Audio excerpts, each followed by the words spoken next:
Accès aux soins des populations démunies, des équipements médicaux offerts récemment à 3 centres de santé dans la commune de Cocody.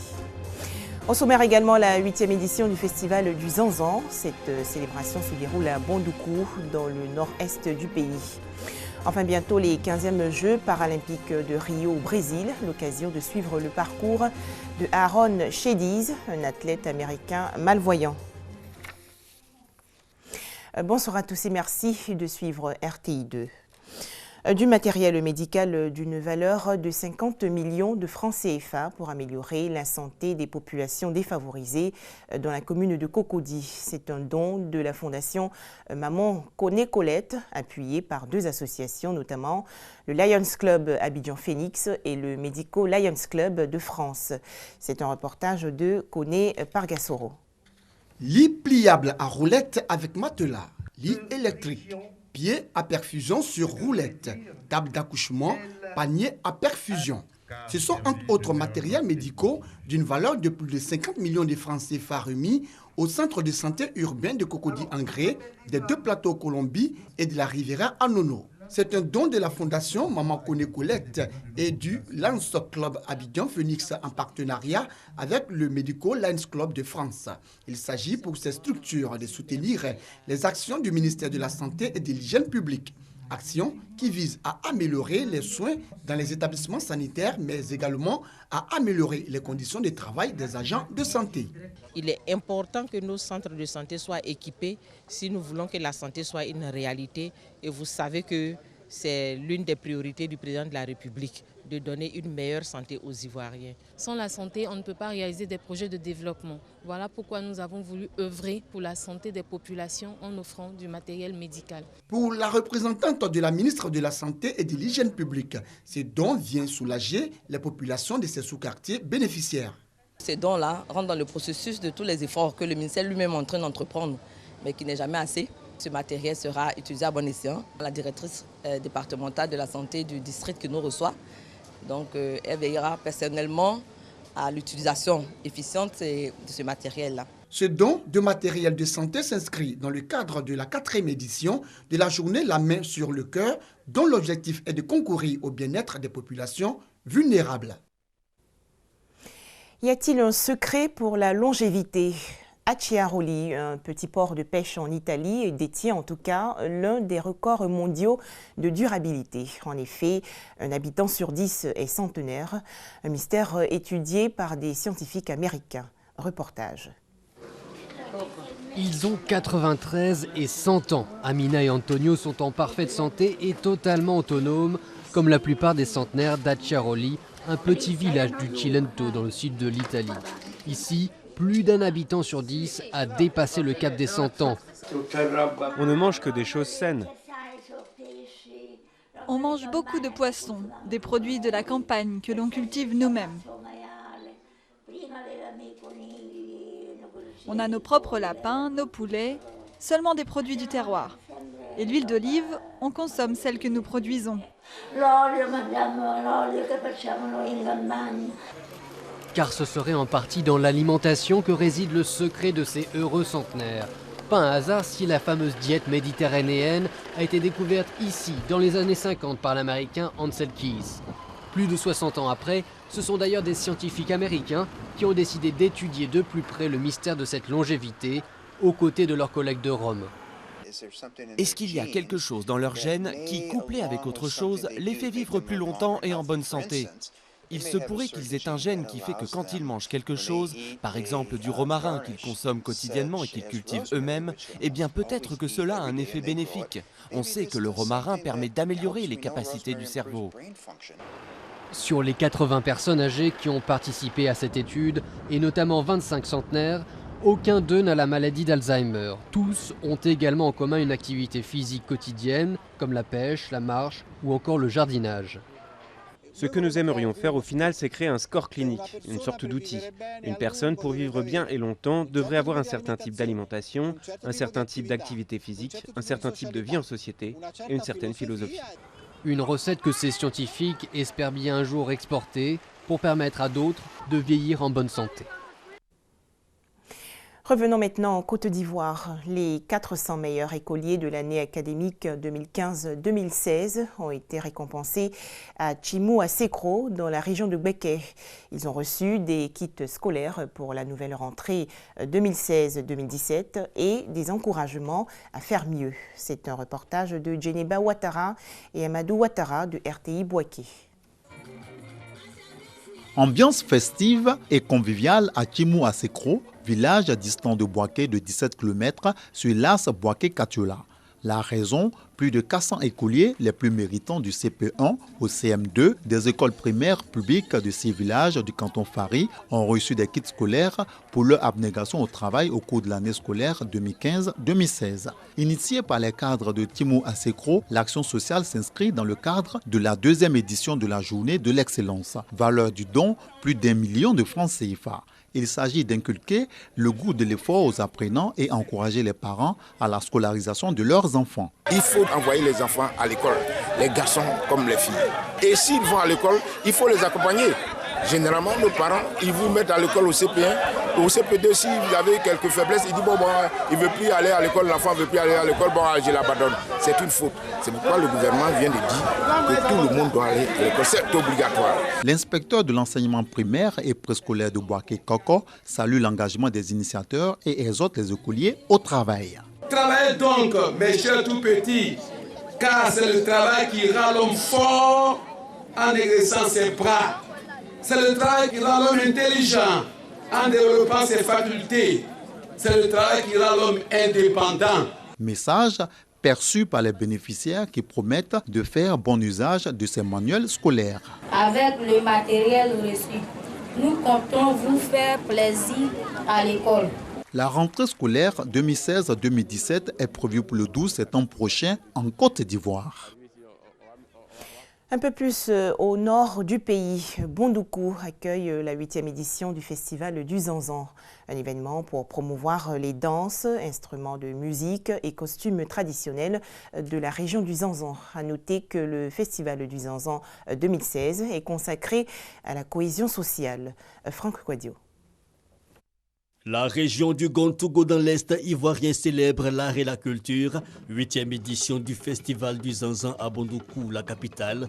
Atmosphère colorée par les tenues vestimentaires, rites et danses de réjouissances diverses et variées.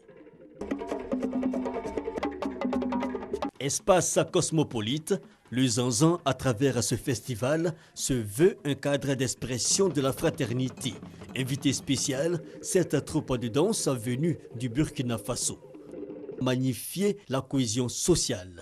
Et le thème évocateur, les arts et la culture à mémoire des peuples et levier de la cohabitation pacifique, le cas du Zanzan. La concordité, la solidarité, la cohésion et la concorde à l'échelle nationale. Et dans les actions conduites par le gouvernement pour promouvoir, préserver et soutenir nos cultures, les festivals patrimoniaux constituent un des fers de lance. Activités culinaires, ateliers, échanges culturels, mais surtout hommage au mérite. Le 8e festival du Zanzan qui prend fin le 4 septembre a permis à la chefferie traditionnelle d'honorer des fils de la région, les ministres Alzoumana Moutaye et Augustin Komoé.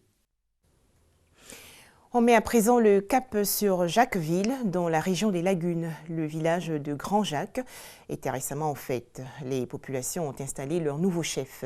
Justin Chiapa Sopi, c'est son nom, prône la paix et la cohésion sociale. Les temps forts de cette cérémonie avec doigt de laser. L'attribut de chef remis à Justin Chiapa Sopi Bressou, capitaine de police nationale à la retraite. Il devient ainsi le chef du village de Grand-Jacques dans la commune de Jacquesville. Des parures en signe de lion et de poisson, symbole de bravoure et d'amour du travail acharné, un païnkita et un bâton de commandement lui donnent droit désormais à conduire le peuple de Grand-Jacques. Priva Oula, vice-président de l'Assemblée nationale, représentant le parrain de la cérémonie, Guillaume Soro, par ailleurs président de l'Assemblée nationale de Côte d'Ivoire, a égrené le rôle des chefs de village dans la consolidation de la cohésion sociale en Côte d'Ivoire. Il a exhorté le nouveau chef à prôner la paix et a participé à la mise en œuvre des orientations de l'État dans sa localité. Message appuyé par les élus locaux, les autorités administratives et les chefs traditionnels du département de chaque ville. Ils ont invité les populations à mettre un terme au conflit de leadership et à la destitution régulière de chefs dans les villages de Jacquesville. Justin Tiakba Sopi Bressou a été installé dans son fauteuil de gouvernance dans une ambiance conviviale. Autre actualité, le film intitulé « Mon fils, mon mari » a été dévoilé hier en avant-première dans les salles de cinéma. Cette œuvre dramatique réalisée par Ange Bayo raconte une histoire d'amour entre un homme et une femme qui rêvent d'avoir des enfants. Franck Quadio. Quand se pose le difficile choix entre l'amour pour le fils et l'amour pour son homme, Soraya a choisi, ou du moins la vie l'y a aidé. Donner naissance et s'en aller, laissant à Ben, son mari, en cadeau un enfant. Imbroglio sentimental sur fond de quête de l'idéal qui au final n'existe pas. Mon fils, mon mari, le second film du tout jeune réalisateur Ange Bayo, à peine 26 ans. Aujourd'hui, beaucoup de foyers ont des problèmes d'enfantement. Beaucoup de femmes connaissent ce problème-là. Mais on veut dire à ces femmes que le bonheur, c'est d'avoir un bon mari qui vous aime et une famille épanouie. Mais si vous avez un enfant, c'est un bonus. Redonner confiance aux jeunes réalisateurs et leur offrir un canal d'expression, le producteur du film dit vouloir apporter sa pierre à l'édifice. Il y a des talents, il y a des acteurs, il y a des réalisateurs, il y a des cadreurs. Il y a tous ces techniciens qui sortent des écoles ici qu'il faut exploiter. Je pense que c'est un créneau à utiliser. Des Ivoiriens de plus en plus présents dans les salles de cinéma, surtout quand l'affiche offre un scénario qui touche le quotidien. C'est un film qui nous permet vraiment de voir le mal et le bien. Et puis de ne pas vouloir forcer le destin. Souvent les femmes sont en difficulté, ne peuvent pas procréer, mais veulent donner un enfant à leur mari, à leur foyer. Souvent c'est des drames et je pense que c'est ce qui a été mis en exergue dans ce film. C'est un exercice difficile et c'est en cela que je tire mon chapeau aux producteurs, aux réalisateurs et à toute l'équipe. Kani Maoula et bien d'autres acteurs prometteurs pour les rôles principaux. Mon fils, mon mari est un cinéfilm ivoirien d'1h50. Des enlèvements dans le sud du Nigeria. Des hommes armés ont kidnappé hier 15 travailleurs nigérians du secteur pétrolier près de la ville de Port Harcourt. La police est à la recherche des ravisseurs. En sport, les Jeux paralympiques 2016 de Rio. Ces 15e Jeux vont se dérouler du 7 au 18 septembre prochain au Brésil. Mais déjà ce soir, RTI2 vous propose de suivre le parcours de Aaron Shediz, un athlète américain malvoyant et récemment sélectionné pour participer aux épreuves de paracyclisme. Reportage. Au milieu du désordre de son garage, Aaron Shediz s'entraîne sans relâche pour les Jeux paralympiques de Rio. Depuis l'âge de 9 ans, il sait qu'il souffre d'une dégénérescence maculaire juvénile, une maladie des yeux héréditaire.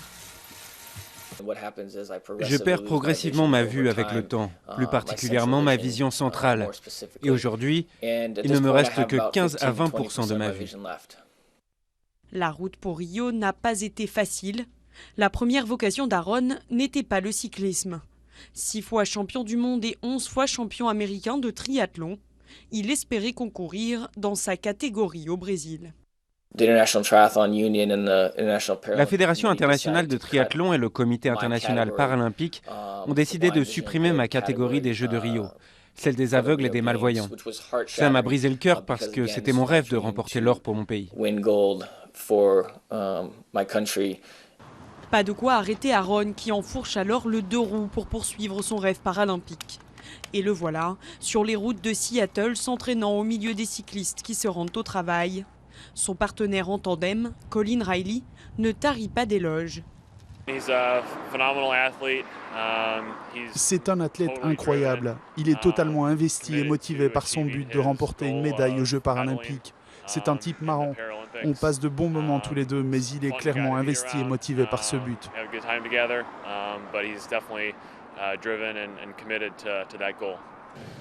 Pour Aaron, la motivation va au-delà de la gloire personnelle. Une des choses qui me motive, c'est d'éduquer la société, de montrer à la société les capacités des personnes aveugles et malvoyantes. Un problème technique pendant les phases de sélection lui barre la route une seconde fois. Mais finalement, Aaron Shahdis s'envolera pour Rio grâce à l'exclusion de la délégation russe. Qu'il ramène l'or ou pas, l'athlète américain aura au moins prouvé sa persévérance. Voilà, merci de nous avoir suivis. Excellente fin de semaine à vous sur RTI2.